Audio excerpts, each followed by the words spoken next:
Movie की शुरुआत Las Vegas city से होती है, जहां चारों ओर ज़ॉम्बी फैल चुके हैं और वहां के लोग बहुत डरे हुए हैं। हर कोई अपनी जान बचाकर वहां से भाग रहा है क्योंकि ज़ॉम्बियों ने पूरे शहर को तबाह कर दिया है। अब सीन शिफ्ट होता है और हम मॉली और निक को देखते हैं जो शहर से बाहर जाने के लिए निकले हैं क्योंकि उनका एक दोस्त जमी है जो उन्हें मैक्सिको ले जाएगा, जहां पर यह ज़ॉम्बी का रोग अभी तक नहीं फैला है। दोनों अपनी कार से उसी एयरफील्ड की तरफ आगे बढ़ रहे होते हैं, लेकिन रास्ते में कुछ ही दूर चलने पर मॉली की तबीयत रेतीले माहौल में बिगड़ जाती है और वे कार को वहीं पर एक जगह पर रोक लेते हैं। निक मॉली को कहता है कि वे बस एयरफील्ड पहुंचने ही वाले हैं और उन्हें वहां पहुंचने में ज्यादा समय नहीं लगेगा। ऐसा कहकर वह एक बार फिर से कार को स्टार्ट करता है, लेकिन वे लोग देखते हैं कि उनकी कार वहीं रेत में फंस चुकी है और बहुत कोशिश करने के बावजूद भी कार बाहर नहीं निकलती। अब यहाँ पर निक मॉली को ब्लेम करता है और कहता है कि उसकी वजह से वे लोग यहाँ फंसे हैं और उन दोनों के बीच बहस होने लगती है।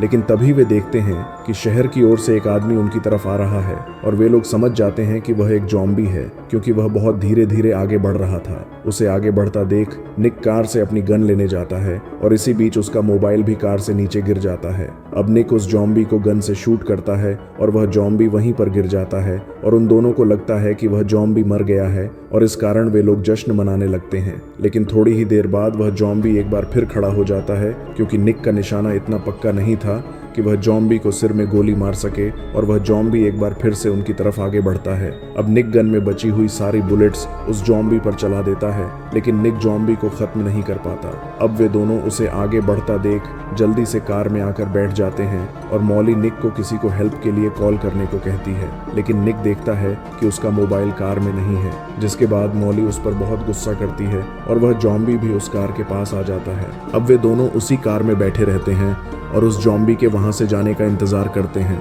लेकिन सुबह से शाम हो जाती है मगर वह ज़ॉम्बी वहां से नहीं जाता। अब थोड़ी रात होने पर वे लोग देखते हैं कि वह ज़ॉम्बी उनकी कार के आसपास नहीं है, जिसके बाद वे लोग कार से उतरकर मोबाइल लाने का फैसला करते हैं और थोड़ी कोशिश के बाद मॉली को फ़ोन मिल जाता है और इसी बीच वह ज़ॉम्बी भी वहीं पर होता है और वह निक पर पीछे से आकर अटैक कर देता है और उसे मारने लगता है। अब मॉली यह सीन देखकर कार से सारा ज़रूरी सामान लेकर वहां से डेजर्ट की तरफ भाग जाती है और सुबह होने पर वह पैदल ही आगे बढ़ने लगती है। दोस्तों, कहानी में आगे बढ़ने से पहले हम आपसे एक रिक्वेस्ट करते हैं कि अगर यह वीडियो आपको अच्छा लगा है तो एक लाइक तो बनता है और कमेंट करके ज़रूर बताना। अब हम देखते हैं कि मॉली थोड़ी दूर चलने पर अब जिम्मी को कॉल लगाती है और उसे बताती है कि उसे आने में कुछ समय और लग जाएगा, लेकिन जिम्मी उसे जल्दी से जल्दी आने का कहकर कॉल काट देता है। अब मॉली आगे बढ़ती है।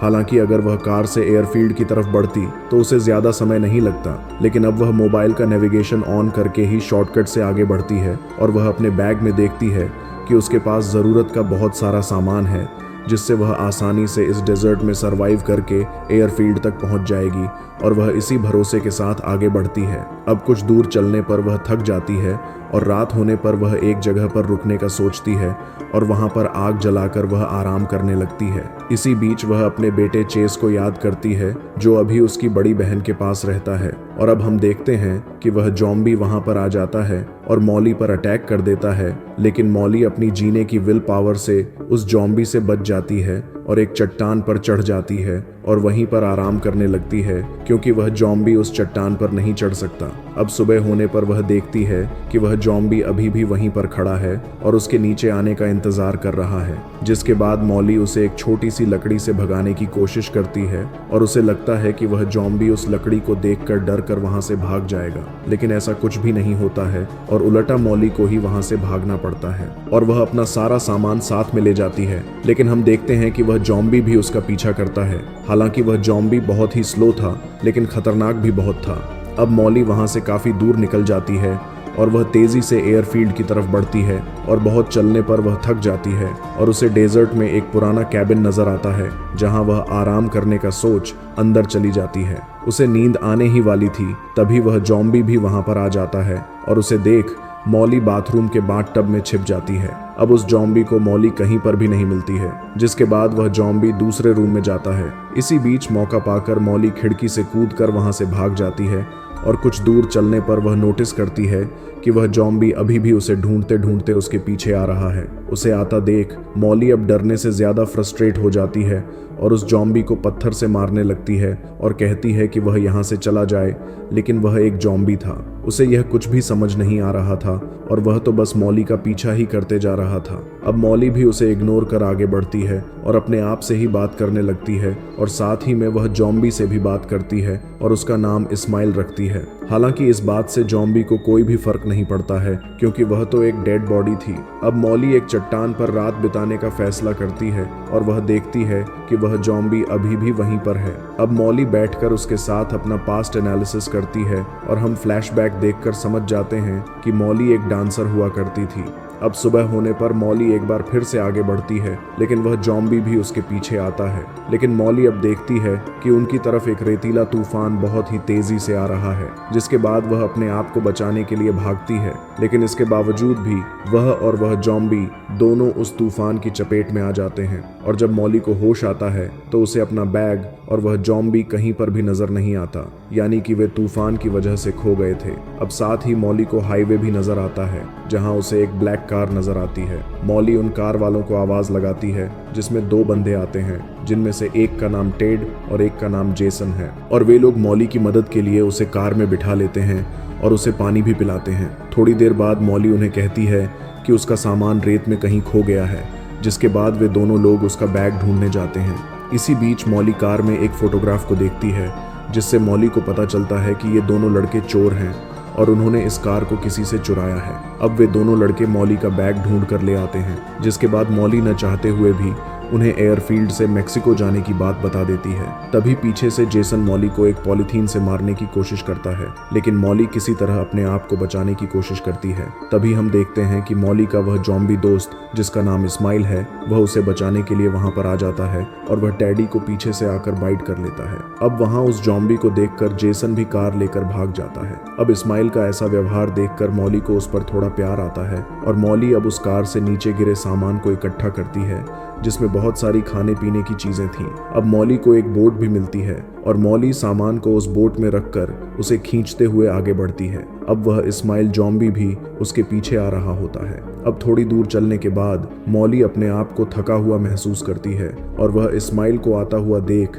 एक तरकीब सोचती है और एक टायर की मदद से उसके गले में वह बोट बांध देती है और अब इस्माइल उस सामान को खींच रहा होता है। कुछ ही दूर चलने पर मॉली इस्माइल को बताती है कि वह एक बार में काम किया करती थी और यही कारण था कि वह बहुत ही छोटी उम्र में मां बन गई और उसका एक बेटा भी है जिसका नाम चेस है, जो उसकी बड़ी बहन के पास रहता है, क्योंकि मॉली बहुत ही ज्यादा छोटी और एक बिगड़ैल लड़की थी। यही कारण था कि उसके बेटे की कस्टडी उसकी बहन को मिली। साथ ही वह कहती है कि वह अपने बेटे को बहुत मिस करती है और वह चाहती है कि उसका बेटा उसके साथ ही रहे। और वे दोनों लोग आगे बढ़ते हैं जहां मॉली नोटिस करती है कि इस्माइल एक पालतू जॉम्बी की तरह व्यवहार कर रहा है, जिसके बाद मॉली तय करती है कि अगर वह उसके सारे इंस्ट्रक्शन माने तो वह उसे अपने साथ रखेगी।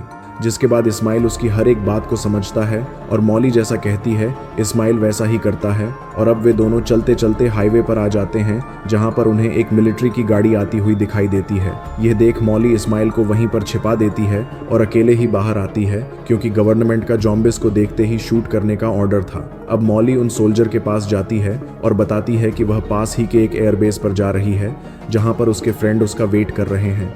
लेकिन तभी इस्माइल भी वहां पर आ जाता है और मॉली उसे वहां से भागने को कहती है, लेकिन इस्माइल जॉम्बी वहां से नहीं जाता, जिसके बाद एक सोल्जर उस पर शूट कर देता है। जिसके बाद इस्माइल और ज्यादा खतरनाक हो जाता है और उसे गुस्से में देखकर वह सोल्जर भी वहां से भाग जाते हैं और इसी बीच वह मॉली की एक उंगली को भी बाइट कर लेता है, जिसके बाद मॉली को अपनी वह उंगली काटनी पड़ती है ताकि वह खुद एक जॉम्बी न बने। अब मॉली इस्माइल को उस बोट में बिठाकर आगे बढ़ती है, क्योंकि अब उसे वह एयरफील्ड नजर आ गया था। साथ ही वह देखती है कि इस्माइल की हालत और भी ज्यादा खराब हो रही है, जिसके बाद वह उसे वहीं छोड़ और उसे हर चीज के लिए थैंक्स बोलकर उसे मार देती है ताकि उसे और ज्यादा दर्द न हो।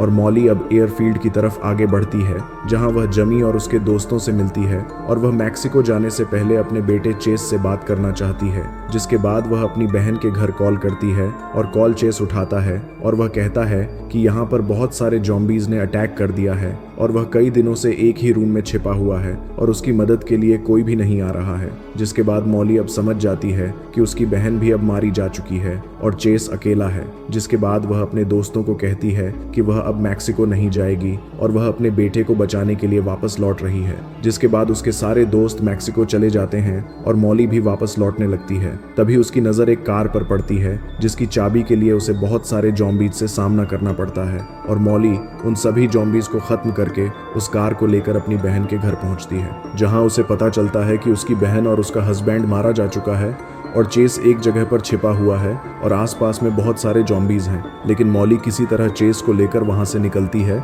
जहां उनका सामना बहुत सारे जॉम्बी से होता है। मॉली उन्हें मारते हुए आगे बढ़ती है और अपने बेटे चेस को बचा लेती है और इसी सीन के साथ मूवी एंड हो जाती है। तो वीडियो अच्छा लगा है तो लाइक करना तो बनता है। ऐसे ही और इंटरेस्टिंग वीडियोस पाने के लिए चैनल को सब्सक्राइब करें।